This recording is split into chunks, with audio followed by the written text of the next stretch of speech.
Hi there, thanks for joining me. We're talking about one of our foundational exercises, squatting. Now this might seem like an easy or very repeatable task because we squat all the time.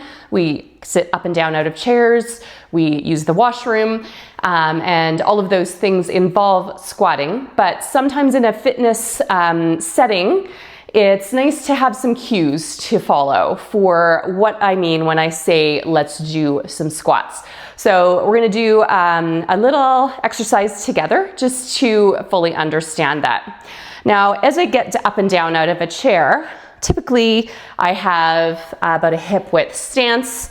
I'm reaching my hips back for the chair as I sit down, and I want to do that same thing as I squat. So if you were to take my chair away right now, I would be doing squats as if I'm sitting down in that chair and standing back up again.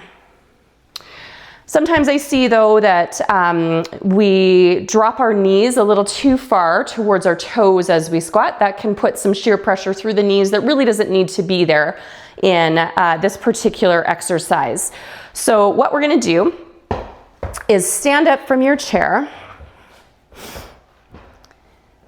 and glue the backs of your legs to your chair. So if you have a chair that maybe is on a more slippery surface, you might want to move it so that the back is against a wall so that you're safe. And please, no chairs with wheels for this exercise. You may also want a chair out front. So if getting up and down out of a chair, you feel a little bit unstable, maybe you use a walker, you could have that out front as well. You're welcome to have something to hold on to the front, just so you have a little bit more support there. So we're gonna imagine that we've taken crazy glue and glued the back of our legs to our chair.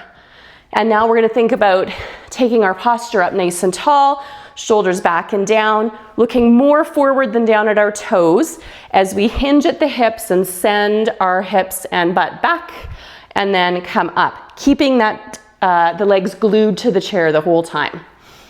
So we'll do a few like that just to feel how that feels.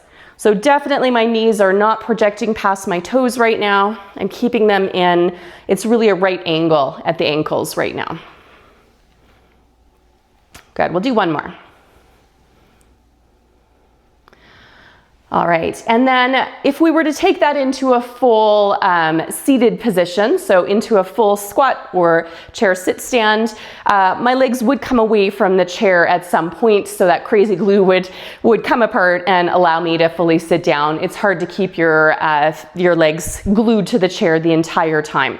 So if we take a baby step forward, and we do that same thing, so that feeling that the chair is still there at the back of your legs, we're gonna do a few more squats. So we're not necessarily gonna sit in the chair, but you are welcome to do that if you need to.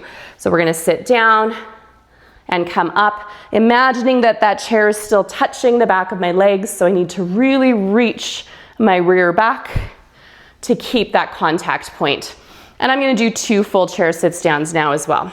All the way down, all the way up, and one more.